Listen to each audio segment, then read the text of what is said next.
साथियों जोहार। क्या किसी राज्य की खेल प्रतिभा सिर्फ भाई भतीजावाद करने से आगे बढ़ जाएगी? तो ऐसे में यह सवाल उठता है कि किसी राज्य की जो प्रतिभा है, जो खेल की प्रतिभा है, वो कैसे आगे बढ़ेगी। झारखंड के भीतर लगातार हम ये बात करते हैं कि खिलाड़ियों के भीतर बहुत पोटेंशियल है, बहुत ऊर्जा है, यहाँ के खिलाड़ी बहुत प्रतिभावान हैं। लेकिन ये सवाल उठता है कि झारखंड के भीतर खिलाड़ियों के लिए क्या बेहतर किया जा रहा है। जब झारखंड के भीतर साल 2011 में 34वां राष्ट्रीय खेल का आयोजन हुआ था, तो यह उम्मीद जगी थी कि झारखंड के भीतर एक बहुत बड़ी कोई एक खेल क्रांति आएगी और यहाँ पर नए नए पौध तैयार होंगे। ये बात जरूर है कि झारखंड के खिलाड़ियों ने अपना प्रतिभा मनवाया है, चाहे हॉकी हो या फुटबॉल हो, हर खेल में यहाँ के खिलाड़ियों ने प्रतिभा मनवाया है, अपना लोहा मनवाया है। झारखंड के जब इतिहास की बात करते हैं तो जयपाल सिंह मुंडा का वह दौर याद आता है जब 1928 के ओलंपिक में उन्होंने एकदम झंडा लहराया था और भारतीय टीम को हॉकी में स्वर्ण पदक दिलाया था। और आपको याद होगा कि जब हॉलैंड में जब वह मैच खेला गया था तो जयपाल सिंह मुंडा ने अपनी प्रतिभा से एक तरीके से पूरी दुनिया को दिखाया था कि झारखंडी खून में क्या दम होता है। तो क्या उस गौरव गाथा को, क्या उस इतिहास के उस स्वर्णिम काल को हम जीवंत रख पाए हैं?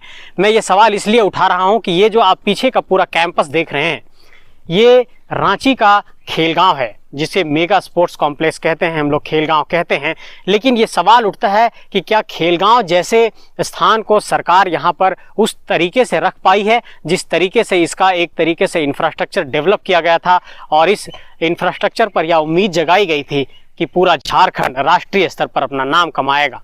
लेकिन एक सवाल पर मैं आपका ध्यान दिलाना चाहता हूं कि यहाँ से ठीक 170 किलोमीटर की दूरी पर जो उड़ीसा का राउरकेला है, वहां पर दुनिया का सबसे बड़ा हॉकी स्टेडियम बनाया गया है। और उस हॉकी स्टेडियम में आप देख रहे होंगे कि इस वक्त वर्ल्ड कप का आयोजन चल रहा है, हॉकी वर्ल्ड कप का आयोजन चल रहा है। लगभग 260 करोड़ की लागत से वह स्टेडियम बनाया गया, लगभग 22,000 दर्शक बैठ सकते हैं। और उस स्टेडियम की ये खासियत है कि उस स्टेडियम में 22,000 जो दर्शक बैठने की कैपेसिटी है, पूरे दुनिया में कोई भी ऐसा हॉकी स्टेडियम नहीं है जिसकी कैपेसिटी इतनी अधिक है। ऐसे में यह सवाल उठता है कि उड़ीसा जो हमारा पड़ोसी राज्य है, वह इतना बड़ा स्टेडियम का एक इंफ्रास्ट्रक्चर डेवलप करता है और हॉकी वर्ल्ड कप जैसे आयोजन की मेजबानी करता है।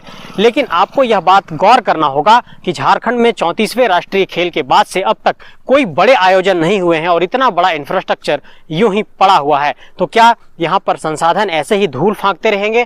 क्या सरकार इस पर कोई गंभीरता नहीं बरतेगी? क्या सरकार इस पर कुछ नहीं सोचेगी? इन सारे सवालों पर सोचना होगा और इन सारे सवालों पर सोचकर इस सवाल पर हम लोगों को एक मंथन करना होगा कि आखिर यहाँ के खिलाड़ी कैसे नाम कमाएंगे और कैसे आगे बढ़ेंगे। बिरसा मुंडा हमारे धरोहर हैं, तो उनकी गौरव गाथा को आगे बढ़ाने का जिम्मा किसका था? उनकी गौरव गाथा को पूरी दुनिया में आगे ले जाने का जिम्मा किसका था? ये जिम्मेवारी कौन उठाएगा कि बिरसा मुंडा का फलक पूरे राष्ट्रीय और अंतर्राष्ट्रीय स्तर पर फैले? लेकिन आपको पता है कि इस वक्त क्या हो रहा है?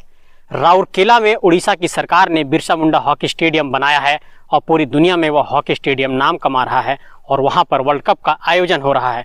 यह गौर करने की बात है और यह सोचने और समझने की बात है कि हमारा पड़ोसी राज्य हमारे धरोहर पर गौरव करते हुए पूरी दुनिया को यह बता रहा है कि बिरसा मुंडा कौन से शख्सियत थे और कैसे शख्सियत थे। लेकिन हॉकी वर्ल्ड कप में यह बात गौर करने वाली है कि क्या झारखंड सरकार ने ऐसी कोई पहल की? जब हमारे पास आयोजन नहीं हो सका, हम इतना बड़ा आयोजन नहीं करा सकते हैं, तो क्या झारखंड सरकार ने ऐसी कोई पहल की कि यहाँ के खिलाड़ियों की किसी टीम को, किसी यूनिट को कम से कम वो वर्ल्ड कप मैच दिखाती कि इस तरह के संसाधनों को देखिए, ऐसे आयोजन को देखिए, खिलाड़ी कुछ सीख पाते? इन सवालों पर भी सोचना होगा कि हम खिलाड़ियों के लिए क्या कर रहे हैं। और रांची से राउरकेला की दूरी सिर्फ लगभग 170 किलोमीटर है। 170 किलोमीटर की दूरी पर दुनिया का सबसे बड़ा आयोजन हॉकी का हो रहा है और हॉकी के हमारे मजबूत स्तंभ जयपाल सिंह मुंडा हमारे ही माटी के हैं और बिरसा मुंडा भी हमारे ही माटी के हैं। ऐसे में यह सवाल उठता है कि बिरसा मुंडा और जयपाल सिंह मुंडा की इस गौरव गाथा को आगे कौन बढ़ाएगा? क्या दूसरे राज्यों के भरोसे ही हम खड़े रहेंगे? ऐसे में झारखंड सरकार की क्या जिम्मेवारी बनती है? इन सवालों पर आप सोचिएगा जरूर।